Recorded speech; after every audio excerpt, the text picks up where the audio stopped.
Yo, what's going on, YouTube family? It's your man Jeremy Doodoo here, and in this video, I want to share a free UX resource with you all called lawsofux.com. With inflation getting as hella high as it is in the world, and people going to UX boot camps that can be very expensive, I know that anybody will appreciate anything that's free.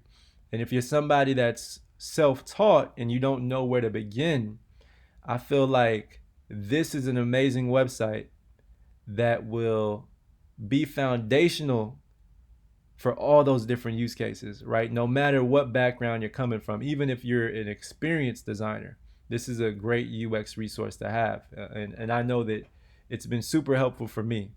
A coworker of mine recommended this site a couple years back.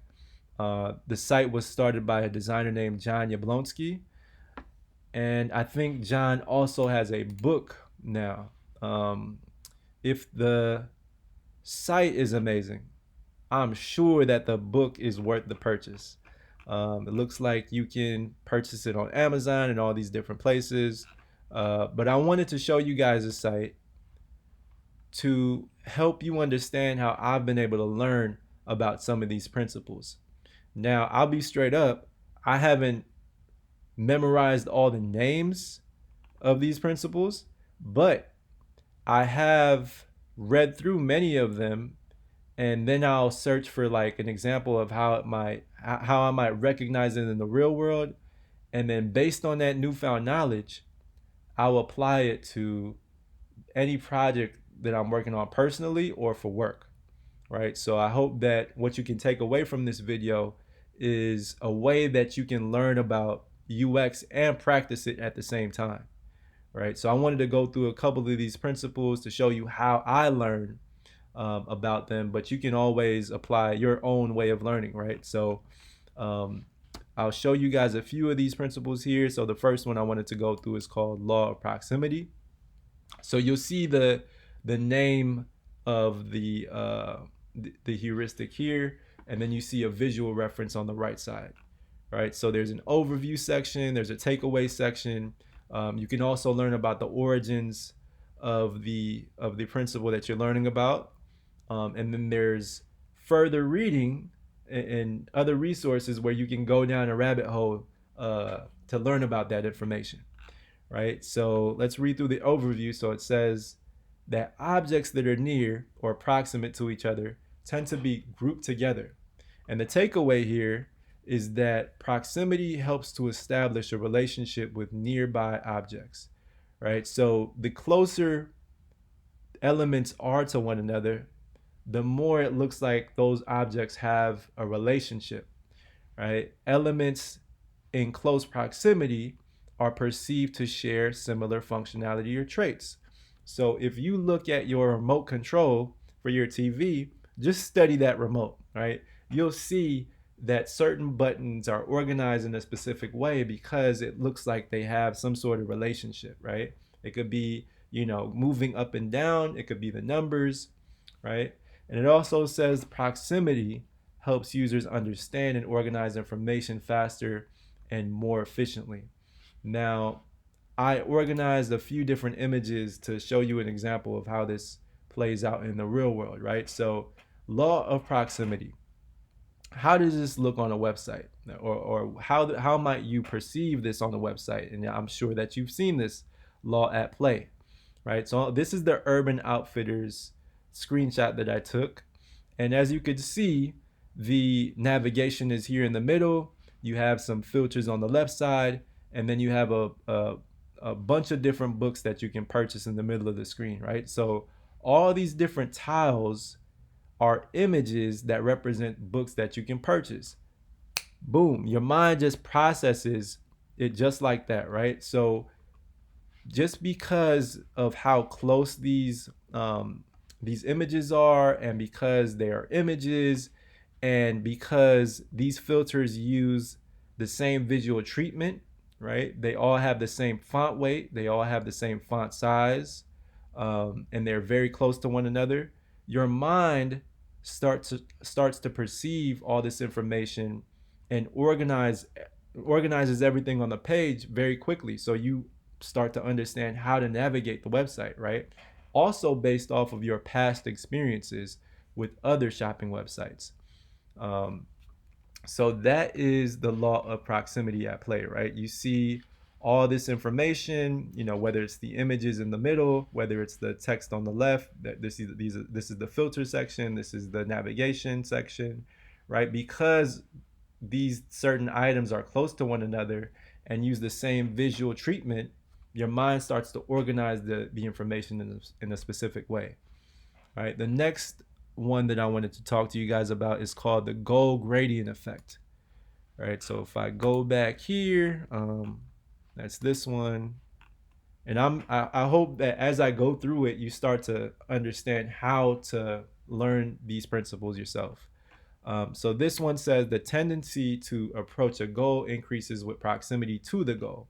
And the takeaway here is that the closer users are to completing a task, the faster they work towards reaching it. Providing artificial progress towards a goal will help to ensure users are more likely to have the motivation to complete the task.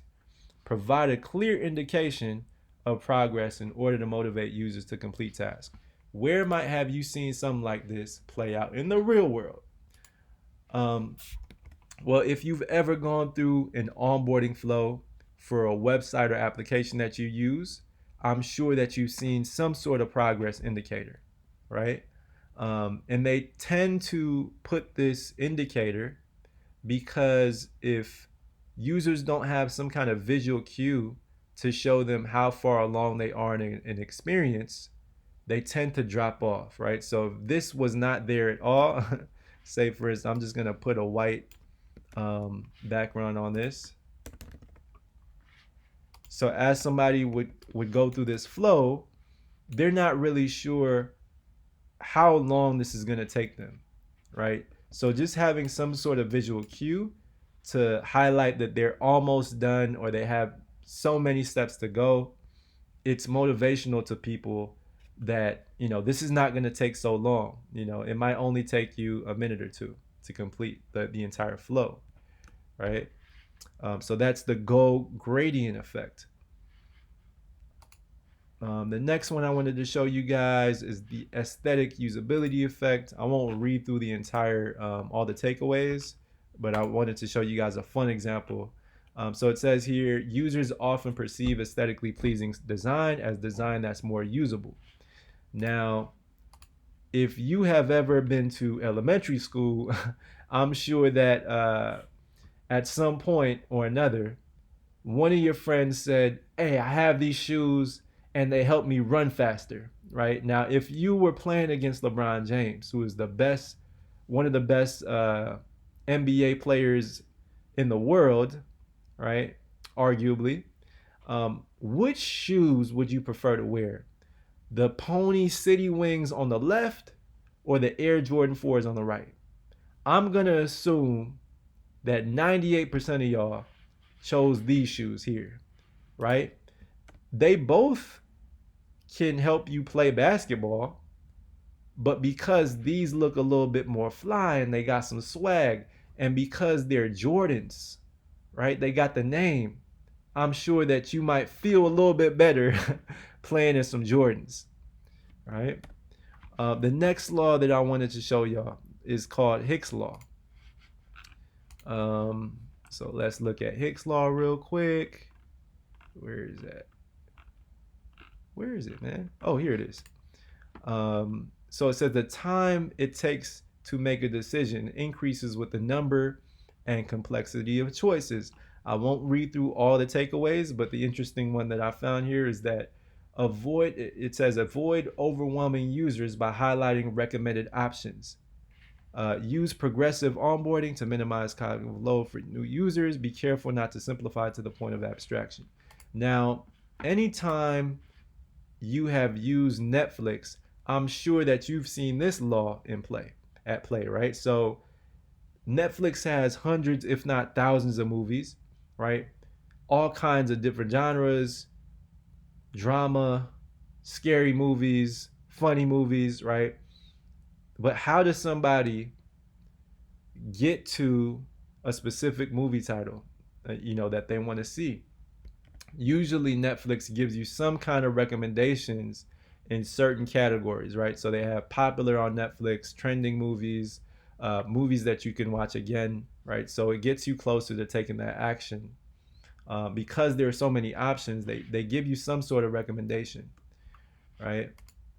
Um, so if you didn't have those recommendations, it might take you a lot longer because there are just so many different choices and so many different genres and so many different options that you could choose from, right? So just keeping that in mind helps you understand how you might organize the information on a website or application that you're building.